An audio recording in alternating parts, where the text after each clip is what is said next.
Now that we have finished discussing proposals, we're going to move into the meat of Chapter 10, which is the subject of formal reports, formal business reports. You are engaged right now in the process of preparing a formal business report. And what is a formal business report? It's a document in which a writer analyzes findings, draws conclusions, and makes recommendations intended to solve a problem. Formal proposals can be similar to formal reports. They're both of similar length, they're organized in roughly the same manner.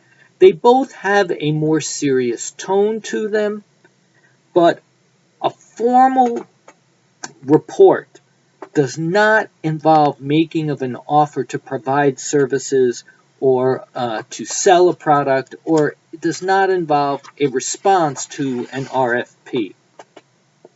Now, when you are in the process of putting together a formal report, you want to always keep in mind that this is a piece of communication. This is an act of communication. So you are going to be using your same three-step communication process. You are going to be doing the analytical phase where you're analyzing your audience, analyzing the appropriate means for dealing with your audience and addressing your audience's concerns. You are then going to move to the process of gathering information, gathering data, preparing your first draft, putting your ideas together. And then finally, after you have a first draft, you're going to move on to the third phase of the writing process, the revision phase, which, if you remember, is supposed to be the longest part of the process because it is the fine-tuning process. It is when you put all the pieces together and then you try to meld everything together into one very understandable and very digestible whole piece of communication. So the first step in the process of your putting together the formal report is to determine the purpose and the scope of the report. And I've done that for you. I've told you what the purpose of your report is. And I've given you basically the scope of the report.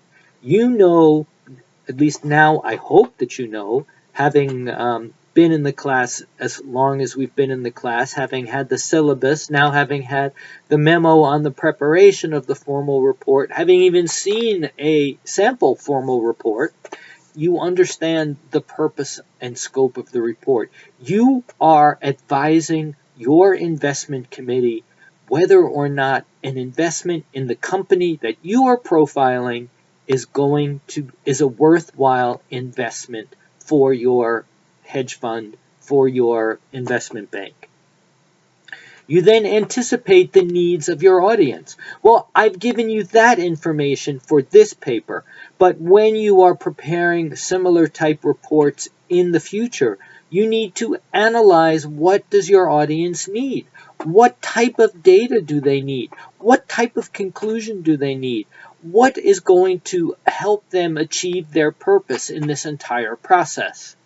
You know, for this paper, the one that you're working on now, your audience needs advice. Your audience needs to know whether, based on your analysis, whether based on all the data that you've gathered, is it a feasible investment for your hedge fund? Your hedge fund needs to invest the money that's been invested in the fund.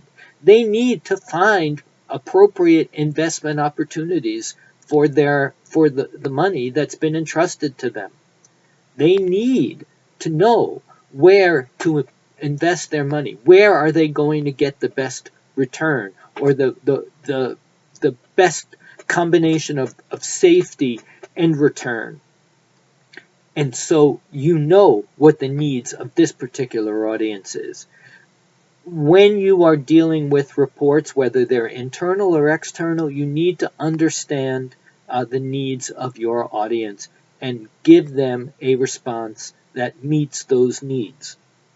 The third step, or the third part of the writing process with respect to a formal report, is to decide on a work plan and appropriate research methods. Now remember, all of this is still part of that first phase of the writing process. You're still in the planning and in the planning phase when you're trying to determine what's the best channel, what is your audience, what does your audience need, how will you best reach your audience.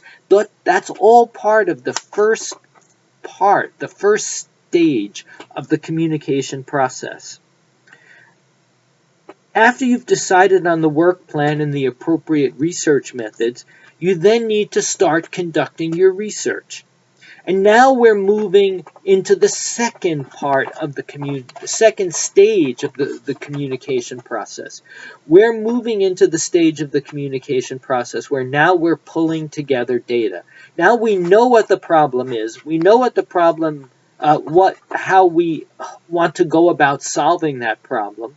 We have looked at our audience, determined what's the best way to reach the audience that we have. And now we are going to start conducting our research.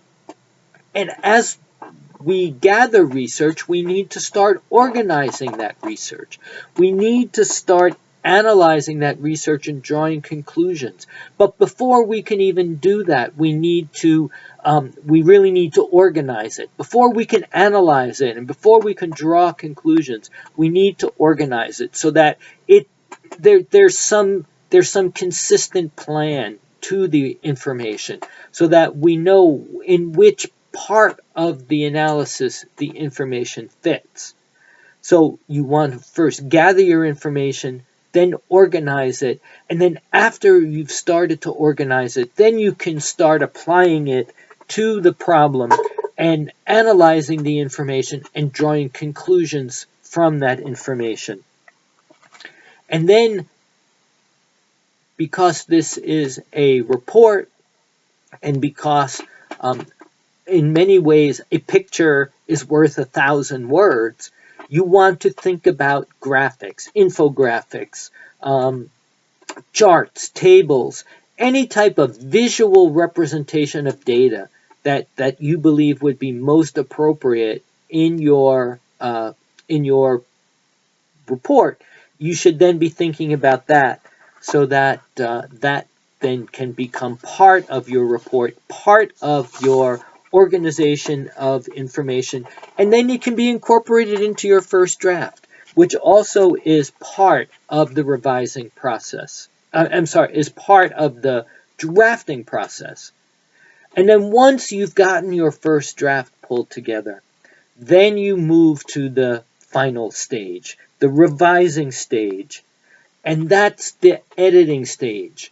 And when you are in the process of editing your report, you're going to be looking for 6 primary areas to address in your revisions and in your proofreading. You want to look at format, make sure your format is consistent, make sure your format is appropriate to the style that you are using for this particular report. We are doing APA format. So you need to make sure that your citations, your in-text citations are in APA form, and you need to make sure that your references are cited at the end of the report in proper APA form. You want to look at your heading levels. You want to make sure that your heading levels are appropriate for the text that they represent. You want to make sure that they are in parallel construction. You want to make sure that there are enough headings, but that there aren't too many headings.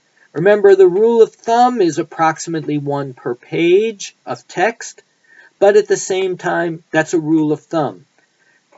You don't want to put too many headings because it makes the writing choppy. It makes the writing doesn't flow. if there are too many breaks. And so you want to be sure that your heading levels are properly constructed and are properly enumerated, that there are enough of them but not too many. You want to make sure that all of your data cited is accurate. This is your time to go through, check your data, make sure it matches the notes that you've gathered. Make sure that anything you say in the report is consistent with the source material that you consulted and from which you gathered the information that you are putting into the report.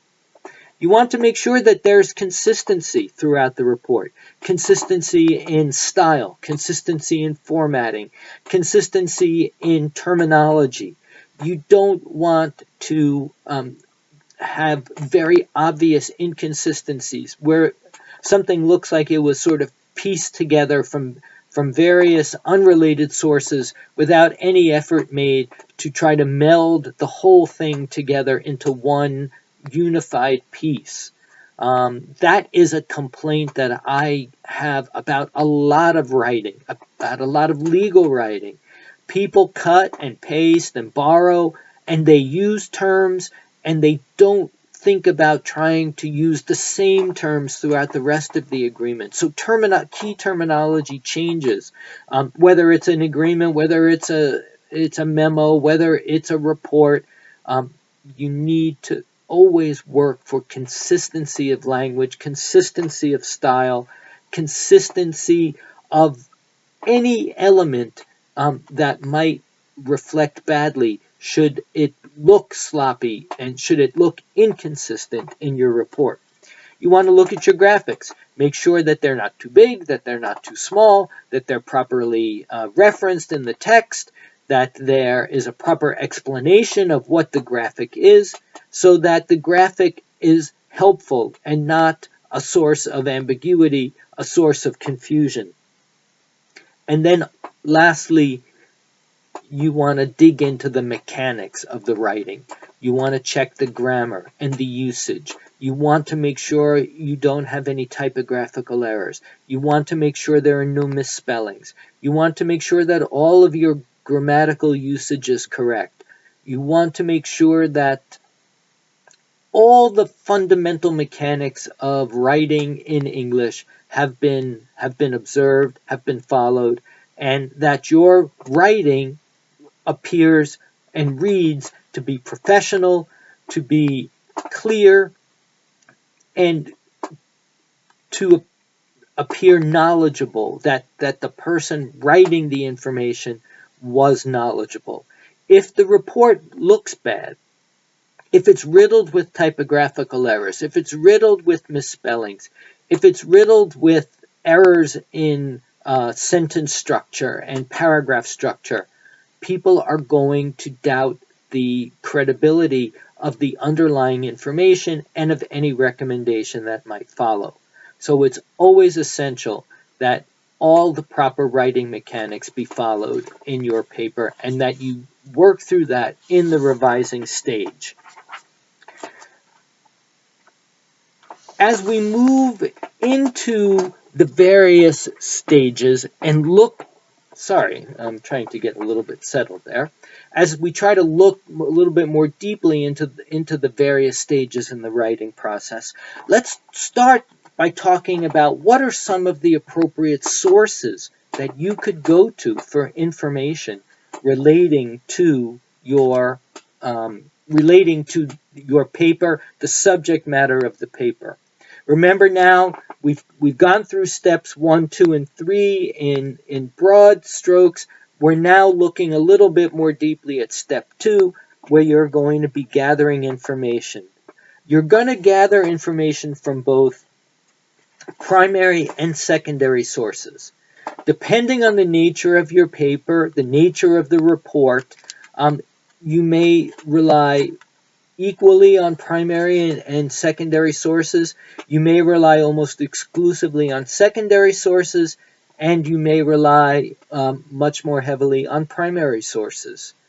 For your papers, for your formal reports, you're going to rely almost exclusively on secondary sources. You're going to be looking at things like print resources, books, magazines, newspapers. You're going to be looking at research databases. You're going to be looking at searching through using search engines like Google and Bing and whatever other search engines are out there that people use these days. DuckDuckGo is the new one that people seem to like because it tends to be, it's sold as being more private. But there are techniques and tricks that you can use to promote more efficient and more effective searching through sites like Google, Bing, and DuckDuckGo. Your textbook and the PowerPoint cover a number of tips that you can use about using quotation marks, using the asterisk, using asking a question, using the Boolean searches with or and or not. All of that's explained in very good detail in your textbook. I don't want to spend a lot of time talking about it now because I want just to make sure that you understand it. That's how you search through secondary sources. You can also look at, you'll also see that there are primary sources, and we'll talk a little bit more about primary sources at the end of our discussion here after we finished our discussion of secondary sources.